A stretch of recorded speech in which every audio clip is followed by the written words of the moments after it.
Hello, everyone, and welcome to Mentoring with Geraldine and the Bite Size Podcast. How the devil are you?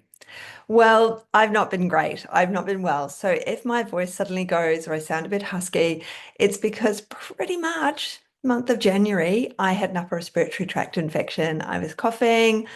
I pulled muscles in my chest. It was all a nightmare. I took every single supplement under the sun, but it decided how long it was going to last. When I was growing up, my GP actually said, she used to say it was 3 days to get it, 3 days to have it, 3 days to get over it, and add 3 days if it was a rough one.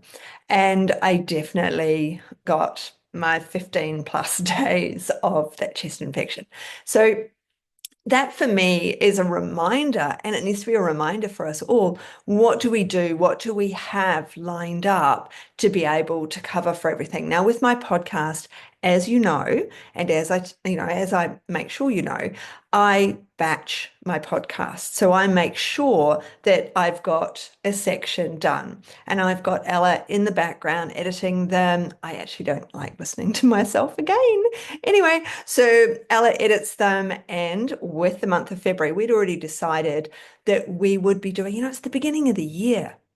It's time for a bit of a workbook, and it's time to have let's do the month of February. Let's have four, and let's do this properly so you can be thinking about the year ahead. So I've done a bit of a plan, and the plan is this week. I'm going to be talking about setting the foundations and finding your niche and purpose, because it might be you already have your niche and purpose, but it's always good to look at it again, to go back, to reassess, to have another look at how things are going in your business and whether you need to change. We all like to segue, we all like to learn something new, but sometimes we don't necessarily need to learn something new or do something new. We might just have to change the way we do it. Next week, creating signature programs that your clients will love. Well, as you know, I have got the done for you, which it's nice and cheap, and you can create that and do that for your clients. But it might be that you actually have all of that content there ready to go, and you just haven't, I don't know, taken that step forward, or maybe you don't feel ready for it. So we're going to have a bit of a workbook, a bit of a discussion about whether that's the thing for you and how you could implement it in your business. Then week 3, we've got building a support network. So the power of community in practice. And I think that this is huge. I think it's really important that we have people supporting us in our business. They're supporting us as who we are. There's lots of people who are negative Nelly about what we do, and often that's the people closest to us. Now, they're not being rude, they're not being horrible, they're just worried for us. We've got enough of our own worry, let alone other people worrying for us as well. So we actually need a group of people who understand what it's like to be in business by yourself and to try and do it all for yourself. So I think community is really important. So that's going to be the third week. And then week 4, from practitioner to entrepreneur, scaling your natural therapy business, because we do want to scale. What is that other thing that you would enjoy doing that can help you go to the next level?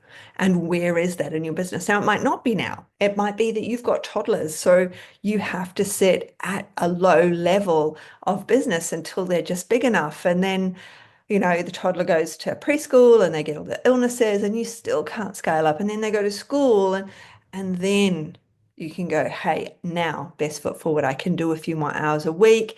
Even if they're off sick, I've got these networks and the support system that somebody else can look after them if they've got a cold. I've got everything flowing. Okay, so that will be week 4. And there's a worksheet to go with each of them, which will then be compiled into a workbook that you can download and use. So let's get on with today. So, number 1 in our 4-week workbook and work system, setting the foundations and finding your niche and purpose. Now, do you already have a niche?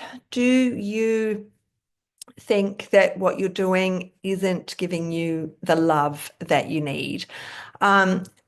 is it that you need to create a program? Is it that you need to start looking at a different group to care for, a different community, a different system? You know, so we need to ask ourselves, what areas of natural therapy, am I most passionate about? What is it? So when I came into naturopathy, it was pediatrics. So I had loads of kids. I had my own children. I'd worked in pediatrics. Now, of course, there is the pediatric mastery program so that you can learn all the things that I'd learned over the years as a community nurse, as a community pediatric nurse, and as a hospital pediatric nurse.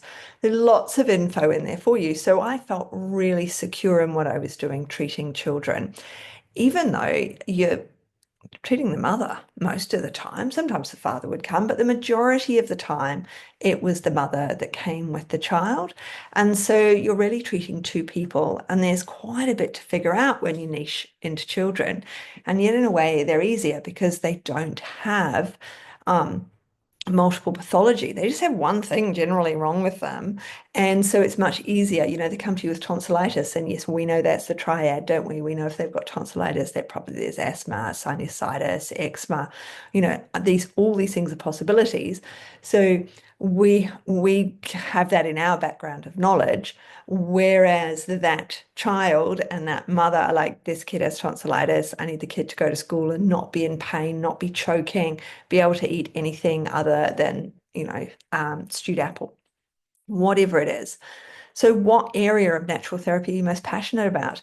And it might be you're menopausal. And so, when I first started out, all I saw were children and menopausal women. And I was just like, is there nobody else out there? Is there no one else in the world except, children and menopausal women? And I started doing more and more gut work. And then I worked in the area of guts and I got really good at that. So, but, we've got an aging population. Where is the money? Who can pay you for these appointments? And how many appointments can we give these people? We do have to think about our passion, but also about paying the bills. We don't do this for the total love of it. Yes, we do it for the love of it, but you've all got HECS to pay. You've all got your education to pay for. And you got your mortgage, you got your, all of the things, cost of living crisis, the whole nine yards, hey? So what are we passionate about? And what is another area that is maybe a fallback area or something else we can do on the side? Okay, so there's more than one thing that we might be passionate about, and we need to make sure that we've gone through all of them because we want to be at a niche. We want to be able, if you're niched, it's easier to do your job. All right, it's much, much easier to do your job if you're niched.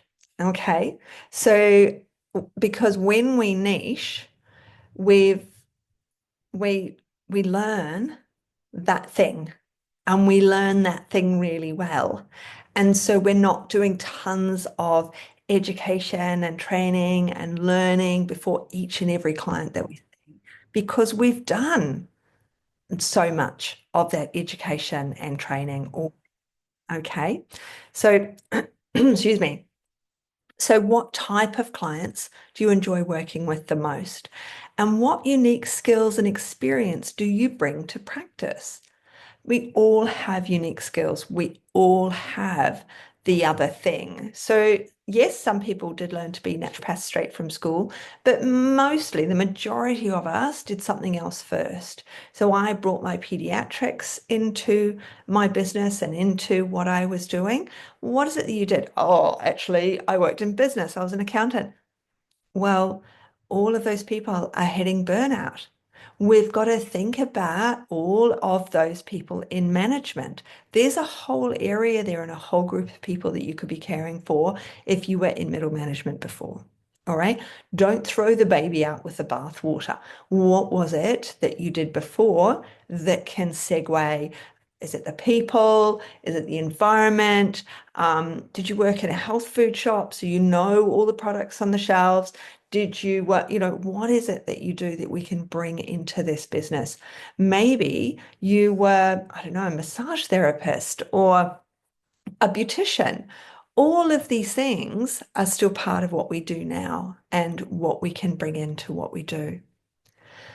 Now, when we see our clients, we need to think to ourselves, what common challenges do I see in my clients that I love solving? All right. So, when I started getting more and more gut clients, I loved that. I loved seeing the changes. They'd start saying things like, oh, my skin is so much better. You're like, well, yeah, because your tummy's so much better, and all sorts of things would be better about them. They had more energy, they were happier, they wouldn't go to the loo as much. You know, these common challenges that they all had meant that I got better and better and better at doing the job. I'd be able to go, okay, I'm just going to do this, this, and this, and we're going to achieve our aim. So because I'd learnt the area, because I'd done that education, I'd done that training, and I was working with those groups of people. Now, if we could specialize in an area, in one area, and be known for it, what would it be? And how would you be the thought leader in that area? Now, sometimes we have, huge thought leaders in an area, right? For guts, Jason Hollerack, Dr. Jason Hollerack, I mean, like we go, wow, he's the real deal. And there's lots of other people like him. You will have your own brain crush out there that you're going, yes, that is the thought leader in this area. So you're not going to be immediately referring to him all the time or whomever. You're going to need to still say your piece and say it well, say it confidently. Just because we have brain crushes out there doesn't mean to say that people won't have that brain crush about us or that want to work with us because of who we are. All right. People work with you because of who you are. All right. You're not nicking anybody else's clients. You're not doing anything to anybody else. If you're not, obviously, if you copy and paste their stuff, then you're copying and you're, and that's rude and wrong. And your clients won't like it when they see you because they will see the disconnect. All right. So, what we don't want is the disconnect between what we're delivering, what we're sharing, and what we're giving others. That disconnect, we don't want to see that. We don't want to have that disconnect. We want to show our passion for our niche so that we can define our ideal client and we can refine our niche and not have to constantly learn something new every time we see each and every client. I mean, generalist is great, and there will always be some generalist stuff that you do. I still get referred. I had a message yesterday from a client. She was a child when I saw her. She's now a young adult. And she messaged me and said, she's a personal trainer. She said, I've got a client who needs to see you because you solved all my eczema issues. And I'm like, well, I don't do, I'm not seeing new clients. I've got closed books, but here's somebody else that I recommend. Okay. So there's all these people that come back, and yet I really haven't, if I think about it, done any eczema, because that's what she had and that's what her client has, for years. So, even though for me, that's now a generalist, these people come because they tell their relatives about you, they tell their friends. And we have to tell people who we see and who we want to see. So imagine that mine was acne. My area was acne. It is not acne. Imagine my area was acne. Okay. And then you go to a barbecue and there's an old fella there, he's 80, and he thinks you're really sweet and that you're still 5 when he saw you last. And he, what are you doing these days, dear? And you'd say, you have your lines ready. I work with young people who have acne and I support them to repair their skin and change their diet. Whatever your line is, it's in the workbook, don't worry. We're going to work out those lines for you. And when we think about that, that little old fella, because you could have just said, oh, I'm an naturopath, or oh, yeah, I'm a nutritionist and I help young people. But he's this old fella sitting there, 85. he probably actually knows quite a lot of teenagers with bad acne. And he might just turn around and say to the nearest one who looks at him with bad acne, "Oh, you need to go and see blah, blah," because she said she can sort that out. All right. So we have to have our lines ready. So they're not just, "Oh, yeah, I'm a naturopath. Oh, yeah, I'm a nutritionist." We're able to say, "This is what I do. This is who I see." And you can tell everybody else for me. So we have to set those foundations. Finding that niche, finding that purpose is going to motivate you. You're going to be able to think longer term. When we think about that bigger picture, we're going to think to ourselves, here I am, I've started out on my journey, or I'm in the middle of my journey, or my journey is in flux right now. I can find where I'm going because I can sit down and nut it out and have a look at what I enjoy, what I'm passionate about, who I like working with the most, and who I don't like working with. That's one part of finding your niche, is understanding who you don't want to work with, who you don't like, who you are not interested in, so that you do not advertise to them by mistake and start getting those people coming in. The really obvious one there is a white woman wearing a turban, and she looks very grey, white pasty. Now, we all know that that is a woman with cancer. It doesn't matter that every other racial group, every other age group, male and female, get cancer. That is like some sort of advertising blueprint for cancer. And I do not see cancer, right? I do not see cancer clients. I worked as a nurse when I first qualified in oncology, and I decided that that wasn't for me as a naturopath, right? So, but this absolute media icon, maybe media portrayal of who has cancer. So if I started putting those photos up in my social media or my website, people go, "Oh, she works with cancer. I'll book in with her." And we don't want that person. So we do not advertise that person. If I didn't want to see children and babies, they wouldn't be in my social media. Okay, there wouldn't be a picture of a child or a baby or anybody else, because I don't want to confuse anyone to think, "Oh, I could book in with her, could book my child in with her," because that's not what I want. Okay, what I want is more mentoring. What I want is you guys to contact me and make an appointment so we can have a chat and I can support you and help you to build your business and be the practitioner that you want to be. So hopefully I've really motivated you, and for you to get the workbook, it's really easy. You just go to my website. The link is in the show notes. Otherwise, it's www.geraldineheadley.com. And then you scroll down the front page, and at the bottom there are the podcast downloads. It's a click button. You'll see it there. And all the previous podcasts that have had downloads and workbooks are all available in there as well. So I'm going to leave it there today. I hope you have an absolutely brilliant rest of day, no matter what you're doing. And I look forward to catching up with you really soon. See ya.